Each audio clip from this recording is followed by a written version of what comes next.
Jane Hume is the Shadow Finance Minister. David Littleproud is the Nationals leader. Both join us for their take on this budget. Jane, I'll start with you. If I'd told you that the first Labor budget was going to see 140,000 people lose their jobs, power bills go up by 50%, wages go backwards and inflation go up, you'd tell me I was joking. Well, that's exactly what they just announced. Paul, this was always going to be a test for Labor, and they have failed this test on every account. Over the medium term, debt goes up, deficits go up. Inflation continues to go up, wages continue to go down, productivity decreases, that quality spending that was promised has disappeared into the ether. There is not a single measure here in that cost of living relief that kicks in for people right now, that helps people today with the cost of living crisis that we're facing. In fact, most of those measures don't kick in for another 2 years. This really is a budget that's let down all Australians. The speech sounded like rainbows and sunshine, but in fact, the forecasts are simply miserable. 140,000 Australians out of a job in the next 12 months. And not only that, but we're anticipating that just with energy prices and interest rates alone, well, the typical Australian family will be $2,000 worse off by Christmas this year. Geez. Now, of course, David, it was forecast. The expectations were that the regions were going to cop it. We got confirmation tonight. No help. In fact, whatever helping hand may have been there has been torn away.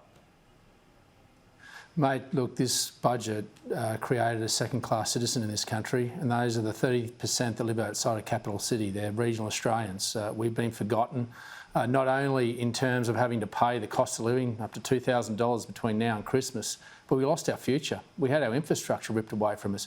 We had the opportunity of a $4.5 billion spend on childcare, but not one new place for a childcare place in regional rural Australia where young families on $70,000, $80,000 that want to get to work can't because there's no place. It's not about affordability, it's about accessibility.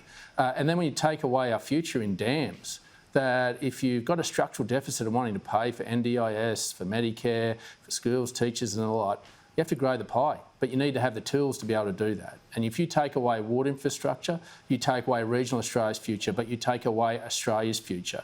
And sadly, in times of flood, you would have thought a little bit of common sense might have come into this. It's also about flood mitigation. So this is just regional Australia paying the bill for everybody else. They ripped the guts out of us, and tonight they just broke our hearts and took any hope away from regional rural Australia. This Prime Minister said no one to be left behind. Well, the 30% of Australians that live outside of capital city were left behind tonight. And also, in regional Australia, those price increases, when we talk specifically about things like fuel increases, well, of course, you use more of it because you have to travel further. The multiplicity of electricity providers means there's sort of, one and done, take it or leave it, particularly in regional Queensland. So some of these things that people are seeing today as being 50% increases or 20% increases here or there, the reality outside of those metro areas, and we're right now live on Sky News Regional around the country, those numbers are bigger, aren't they, David? Oh, exactly. It's more acute. The results of this budget will hurt regional Australians. And instead of bringing Australia together, as they've said, they're tearing us apart. And what every Australian should remember, when they go to the checkout, they see their grocery docket, when they get their mortgage statement and they see the increased costs in that, and when they see the electricity bill, they should see Anthony Albanese's face on that because he's caused this. He promised us that he was going to bring down the cost of living, but instead he's driven it up. And unfortunately, in regional Australia, it's far more acute. And there's no understanding of that. We tried to be constructive as the Nationals. We tried to be there at the table. But if they're not going to listen, then I think it's time for regional Australians to understand those 30% that live outside of capital city, you're going to get 3/5 of bugger all under this mob. And the only way to change it is to change the government.